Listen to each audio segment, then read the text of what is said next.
right. How y'all doing out there in coronavirus land? And welcome to the Coffee Bean Experience. My name's Dave. My name's Isaiah. And we've got an interesting topic for you tonight. But I just want to have a check-in. Isaiah, how you doing with everything, man? We've been stuck at home for, for sure a week was the lockdown, right? Yep.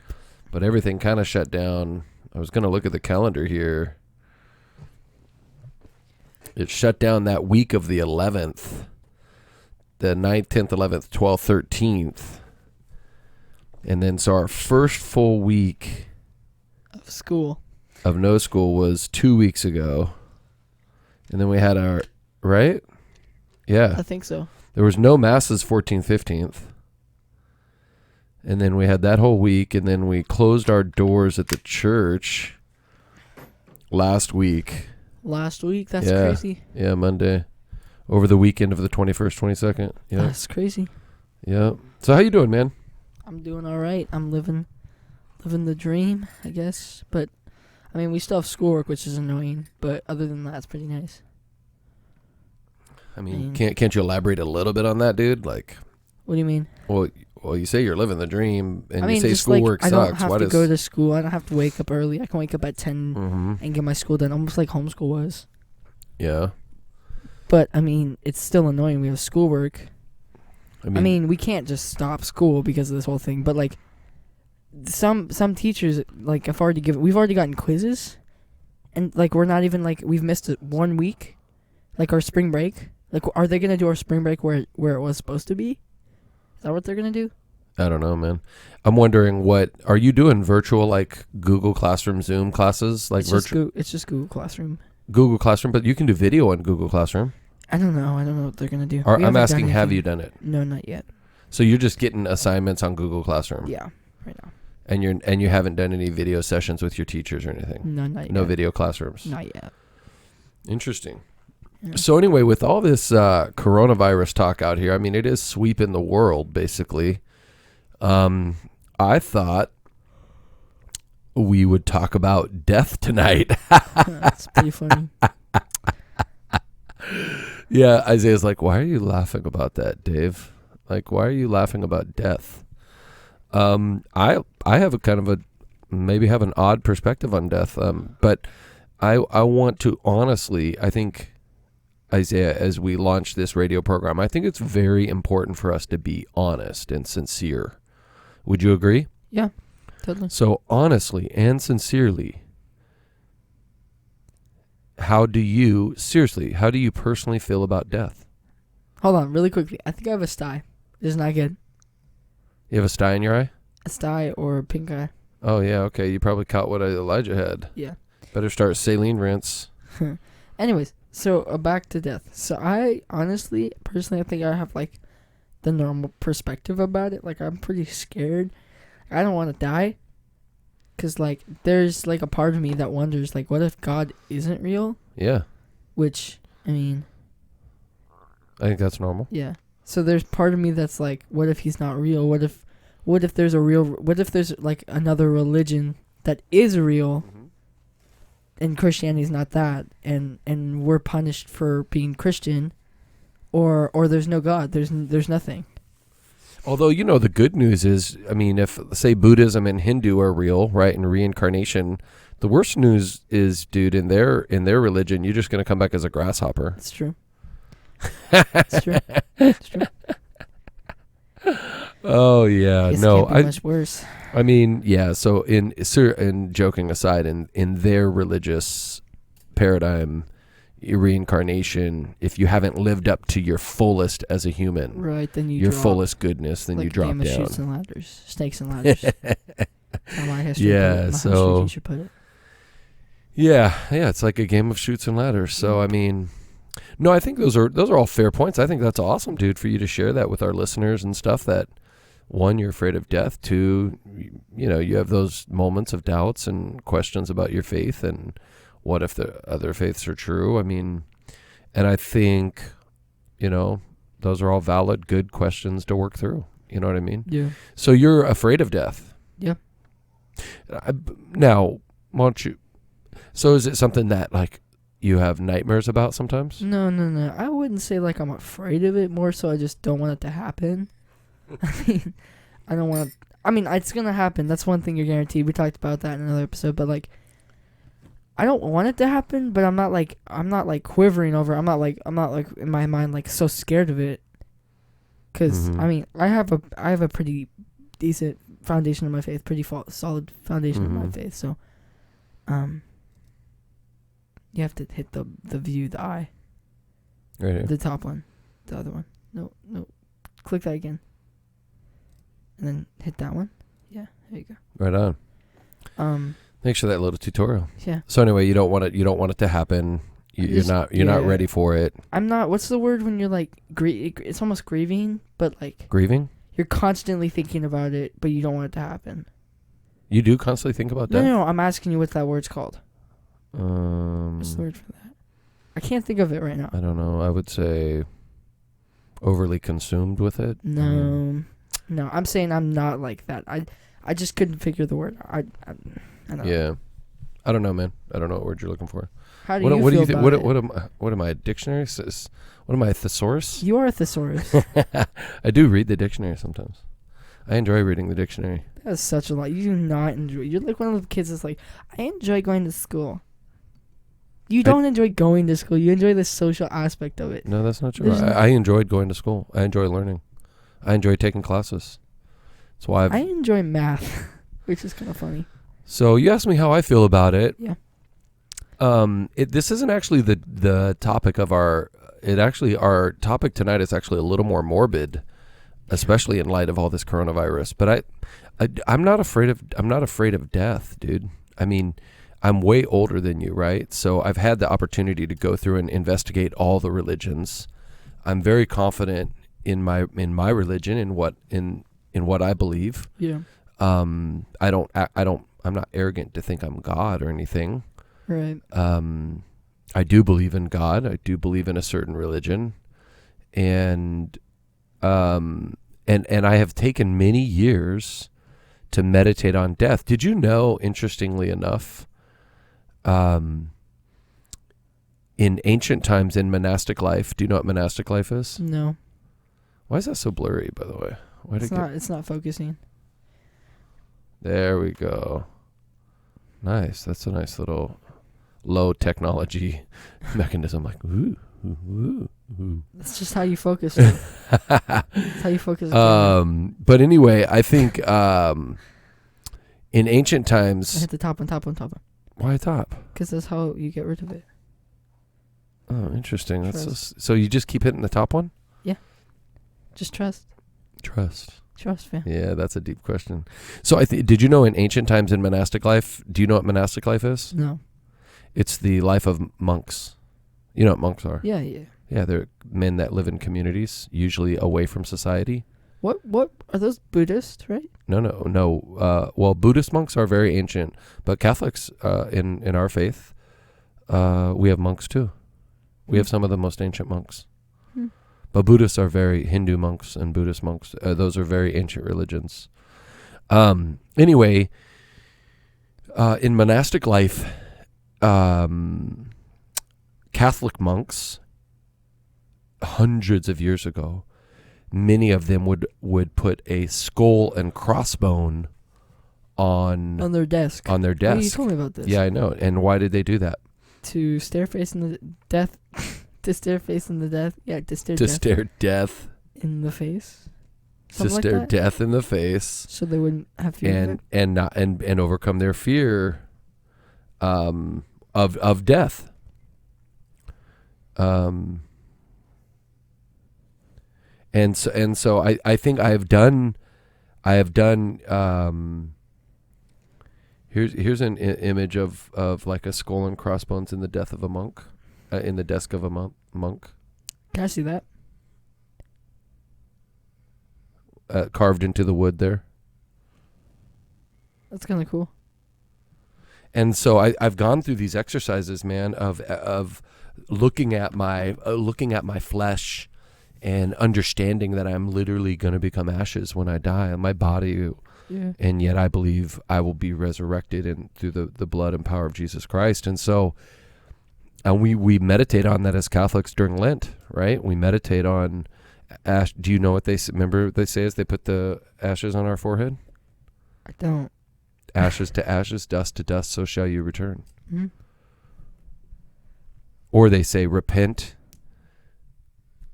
and proclaim the gospel.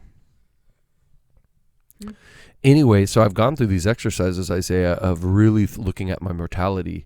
And did you know by focusing on my death, how my last breath will be? Did you know that it helps? What do you think it helps me do? Just lay down. No. Sleep at night? You think it helps me sleep at night? I don't know. Lay down. I don't know. It's a paradox. It's a great mystery. It seems like a contradiction, but it actually helps me live my life to the fullest. That's deep, huh? Yeah. So I thought for our topic tonight, we would discuss like your thoughts and our thoughts on different ways to die. Yeah. Have you ever thought about that? Yeah, I have. So like we have brothers and sisters out there struggling, some are deathly struggling with coronavirus, COVID-19, right? Yeah. They're like in ICUs, they're on ventilators. Some of their family and stuff are worried, like, will this be the last day of my loved one? And so have you thought about ever thought about how you're going to die? I have no idea. You've never thought about how you're going to die? No. You've never thought about the different ways you can die? You've never talked with a friend about it? Different ways you can die, because I have friends that talk about that stuff. But like, I've never like thought about how I would car crash maybe is the most likely for me. I don't know. So what is your friends your friends at school? Okay, I'm specifically talking about Alex. Oh, well, let's not name anybody unless we have permission. You know who I'm talking about. You just said his name. So you've never like thought, wow, what would it be like to drown? Or what? I have. What would it be? Why do people hang themselves? I wonder what it's like to hang myself. I have thought about what it's like to drown because I swim. Like in the summertime, we live pretty much on the lake, Mm-hmm. so we swim a lot. So I think about it, and I feel like it would suck. Yeah. Do you know what drowning actually is? Suffocation. Yeah. Walk me through what happens in drowning. So your lungs start to run out of oxygen, and then that's as far as I can go, sir. What do you mean your lungs run out of oxygen? You know, you more run than out you of think. air. Yeah, why? Because you ran out of air. Why? Think about what's happening.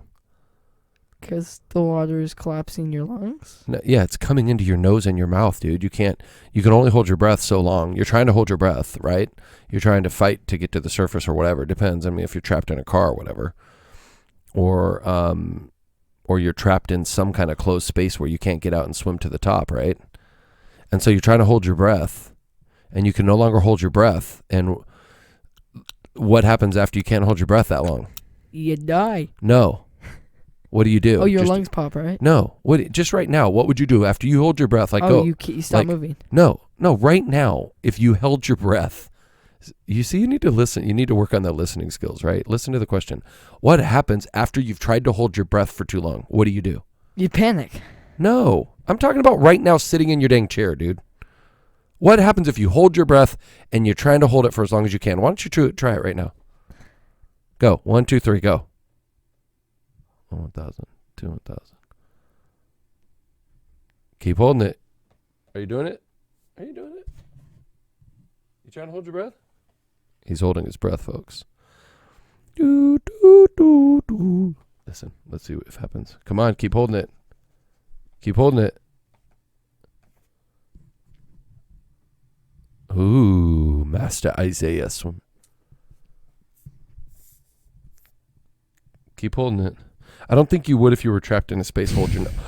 Did you just see that? Yeah. What did you just do? When you blew all the oxygen out. You blew whatever air you had left in your lungs out. And so if you were underwater and you did that, what would you? Well, I'm sorry. So you blew it all out, and then what does your body naturally do? Try to bring more in. Breathe more oxygen in. So if Right. you did that underwater, what would happen? You suck water in? You'd suck water in, and do we get oxygen out of water like fish? Totally. No, we don't, dude. No, we don't. We don't get. So you're gonna be sucking water. Go try in. that. It works. You're gonna be like. You're gonna be. You're just gonna. It's gonna happen. You're not even thinking about it. You know you're not supposed to suck water in, but you're gonna be like. And water's gonna go in your lungs, and you're gonna suffocate. You're gonna be like this. Like That's why- Anakin Skywalker. That's why, like, movies, it's actually different in space. That's not what happens in space, but. So, what is, in your opinion, the worst way to die? You know, we were going to talk about that tonight, and I have thought about this. Of course, I've thought about my death. I've thought about, being killed trying to save someone, being shot. I've thought about dying in an accident, like having some glass or shard of metal in me, and I'm bleeding to death. I've thought of dying in a fire, like being trapped in a building, like all those poor souls on 9/11, right? In those buildings. Yeah. I've thought about that, man. I've thought about drowning. I've thought about drowning. My body doesn't float, so I don't really love to swim. I sink. I sink. Like when you try to do a dead man float, 90% of people can float. I can't. I can't. You can't float? Heck no. You sink too? No, I'm not joking. Most people float. I'm serious. Most people can. You can't float in the water, like with your head back. No, I sink. I'd love to show you sometime. Yeah, I will actually. 'Cause that's weird if you sink too. Most people float. So I think probably the worst. I've thought of freezing, like freezing to death. Have you thought about freezing to death? No. There's so much that happens when you freeze to death. Like your body goes into you know what hypothermia is, right? Yeah. When your body can no longer keep its core temperature. Do you know what your core temperature is? Nope. 98.6. And if your body can't maintain that, you can go into hypothermia if you had to guess. Hypothermia is basically when your body gets too cold and your body starts to shake because you don't keep your core temperature. Right. What temperature do you think you can go into hypothermia? Probably right above 98.6, probably 99. 99, you'd be in a fever, dude. That's where you have a fever. Hypothermia is when your temperature is too low. Maybe so you're saying 97? You think you can go into hypothermia at 97? Oh, wait, below zero, right? So that's the misconception. It has to be freezing out to go into hypothermia. You can go into hypothermia in temperatures as low as 60 degrees, 50 degrees. Oh, dang, really? Yeah. If you're wet, if you're cold, if you can't get warm, if your body's already fighting another virus, if you're under the weather a little bit, if it's 50, 40 degrees, for sure you can go into hypothermia. If it's dark, wet, cold, you're in the rain, you can't find shelter, that's why the first thing you want to try to get to when you're lost in the woods or whatever, the first three things you want, do you know what they are?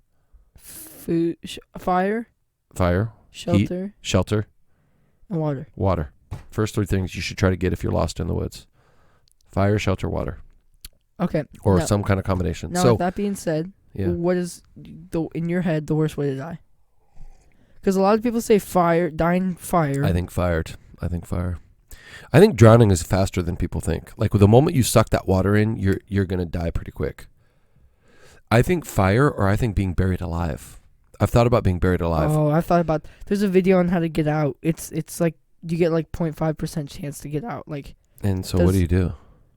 I could show you the video. You have to like break top of the coffin while while the dirt's coming in this way. So do you try to break the bottom where your feet are so you could still breathe? Because if you break up by your head, you're not going to be able to spin around in the coffin. Well, you're trying to get all the dirt to fall where your feet are. Where your feet are, yeah. Right, so while you're kicking climbing up. So you're. I have to show you the video, man. It's a very unlikely chance of getting out. Yeah, I know, but it's the best chance you got, right? So do you? My question is, you don't remember the video? Do you want to break the coffin by your head or down by your feet? Probably by your head, because you have to climb up. Oh. And you're trying to man, it's hard, man. Fun fact: people actually used to leave bells, little bells, in coffins so they could ring them, if people were alive, because there used to be back in the 1800s. Are you kidding There used me? to be. I'm not joking. It says in the video. There used to be. Oh my word. There was a higher percentage. That's terrifying to me. That's terrifying to me to be buried alive. That people were being buried alive. You laugh, but it's terrifying. Well, now we have such high technology. If that were to happen, it'd be terrible. So you might ask, well, Dave, you said you're not afraid of death. Why is it terrified to be buried alive? It's just terrifying. Because it's Ask a like monk. it's how you die. Like, I'm not afraid of actually when I'm dead, or if I burned alive, or if I just, got my head chopped off, or I'm not afraid of death. But you're sitting there in the coffin waiting to die. I mean, we're all kind of waiting to die right now, aren't we? I guess. Yeah. You're sitting in a coffin waiting to die. You're not waiting for your girlfriend. And guess how you'd normally die in a coffin? Do you know? No. Mold? Suffocation also. You run out of oxygen. Right. No, don't write like you knew. No, You I didn't knew know that, but No, you made it didn't. sound more complicated No. than it was. No, you didn't know that. I did know that. So think about that. Think about as the you air run out goes. of air. Well, let's be honest. Normally, when you go into a coffin, you're dead. So that's probably one of my the scariest for me. Burning alive, I hear, is equivalent to giving birth. Oh man, burning alive, dude. I would jump out of a window. I don't care how high it was. If I was being burned alive, I'd be like, "Woo! Here I go! I'm running for the window." The window, I'm running for the window through the glass, window, bro. And to I the would wall. actually, I would strategically look out of all the windows if I could get to them before I burned alive, and I would jump where I have the best chance of like landing on or grabbing or something. I mean, I know my chances are low at that point, depending on how high up I am. Well, you might be able to climb down. How about this? I have a question of death for you. Would you, knowing you would live, but most likely be paralyzed? So you're high enough up, you're probably going to live, but you're also high enough up where you're going to hurt when you hit. Would you jump? Yeah. And risk being paralyzed the rest of your life? I think in our religion, if you didn't, that'd probably be suicide. I don't think so. No. I don't think so. Suicide is intentional. Dude, you're stuck in a building being burned alive. That's not suicide. You didn't start the fire to Yeah, kill but you have yourself. an opportunity to live. You don't know totally. You don't know if you're going to live. I'm just giving you a hypothetical. You think you will probably live, but you know you'll be hurt, paralyzed. So do you just try to find your way out in the building and try to get out? Do you I would just try give up anything and be burned to death? Do you before jump? anything. Yeah. What about like a gunshot wound or bleeding to death? Have you ever thought about that? I don't think it'd be that bad. Yeah, I don't think so either. I think it'd be pretty quick. I think it's like getting hit by like imagine getting hit by like a lightsaber. I think it's so bad you don't feel anything. Yeah. Getting hit by a lightsaber? Like if a lightsaber were to go through you wouldn't feel Why are anything. you talking about Star Wars stuff? I'm giving that's you a beyond thought. unrealistic. I'm just giving you a thought. Fine. What if you could know the day and how you're going to die? Would you want to know? Okay, I have a question. I asked you a question first. Right, but this goes with yours. Would you rather know the date or the time? The day or the time? I don't want to know either. If I have to pick one? Yeah. I'd rather know the date. Time is crap. If you just tell me the time, you're going to die at 5 p.m. Every day I wake up, I'm gonna be waiting around 5 p.m. like, all right, is this it? At least if I knew the date, I could just be like, okay, here comes the 25th of December. What a fun day to die, Christmas, the day Jesus was born. I don't know. I will say this to all you guys listening out there, on a serious note. I regularly meditate on my death, and I regularly meditate on losing everything. My wife, my kids, they're the most precious to me in the world. I meditate on that because it helps me learn to appreciate them and to live more fuller days, live my life to the fullest. So I know we're joking around about death, and I think we need to have a proper humor. Don't you agree, Isaiah? Yeah. Like, you got to be able to laugh about some serious topics. Like, you can't just walk around like, oh, Dave, that's not funny to laugh about death. No. Like, that's serious. We got people dying right now with COVID-19. I'm okay, I respect that. But I also have my own perspective. I have a right to be lighthearted about different subjects, and in many ways that helps us cope with things. So, yeah. Any closing thoughts for you, man? Well, going back to your thing, I think it'd be really scary Because like most people probably go to a strip club, go get laid, go have sex. Like, just go live crazy if they knew they're gonna die. Yeah, I'd probably go to spend my whole life in church with my family. Go to freaking confession as often as possible, every single day for the rest of my life. And I would try to get community service hours. And just like help out. Why not just try to serve your brothers and sisters? Well, right. Well, that's right. Everything. Why don't you do that more now? Ooh. All right. So thank you for joining us. I'll fight you. I know where you live. What? I'll fight you. I know where you live. Thank you for joining us for this session of the Coffee Bean Experience, where we tackle death, and I hope you think about death in your life and how to live it. And yeah. So my name's Isaiah. My name's Dave. All right. We'll see you later. Peace.